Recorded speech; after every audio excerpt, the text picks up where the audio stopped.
Bài chỉ bài bút xóa là. Mua lá hoa kiểu. Chấm mua chi à. Cái tụi tay đó bắt tơ này.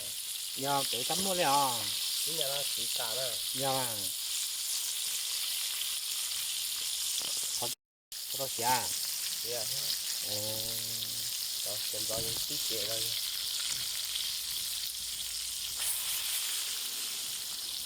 Có nhà. Dạ. Dạ. Chỉ là đã có lại có了。có là này dê này là gì già ta.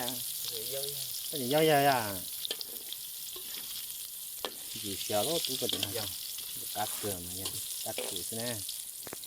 Đó ha. Nè. Nó nung chua này. Nung chua là chỉ xe là hồ điên chua.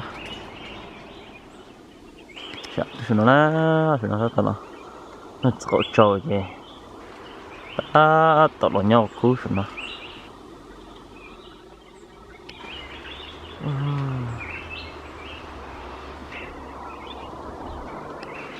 Rồi chụp nó nè. Nó lùi nè.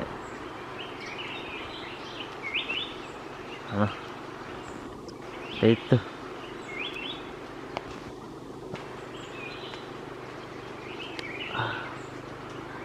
Ok.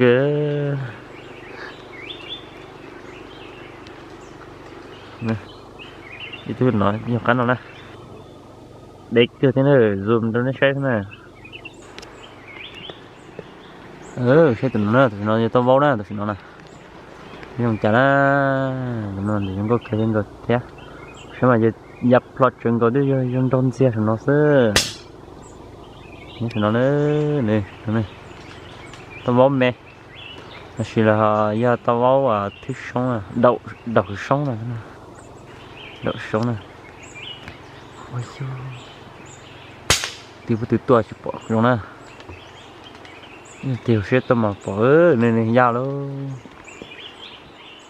nên nè nó sợ anh chứ rồi sợ nó chi nữa mê chứ luôn tê thế nào tụi nó là không có cười theo nó sẽ cậu loại dễ cười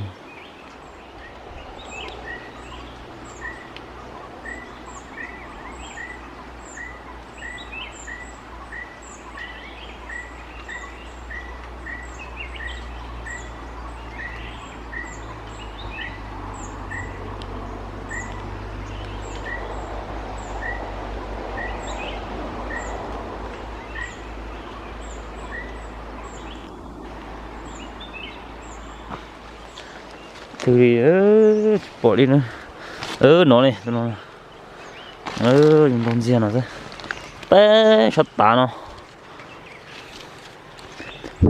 ô nhạc cơ thì hồ xiên đây thế này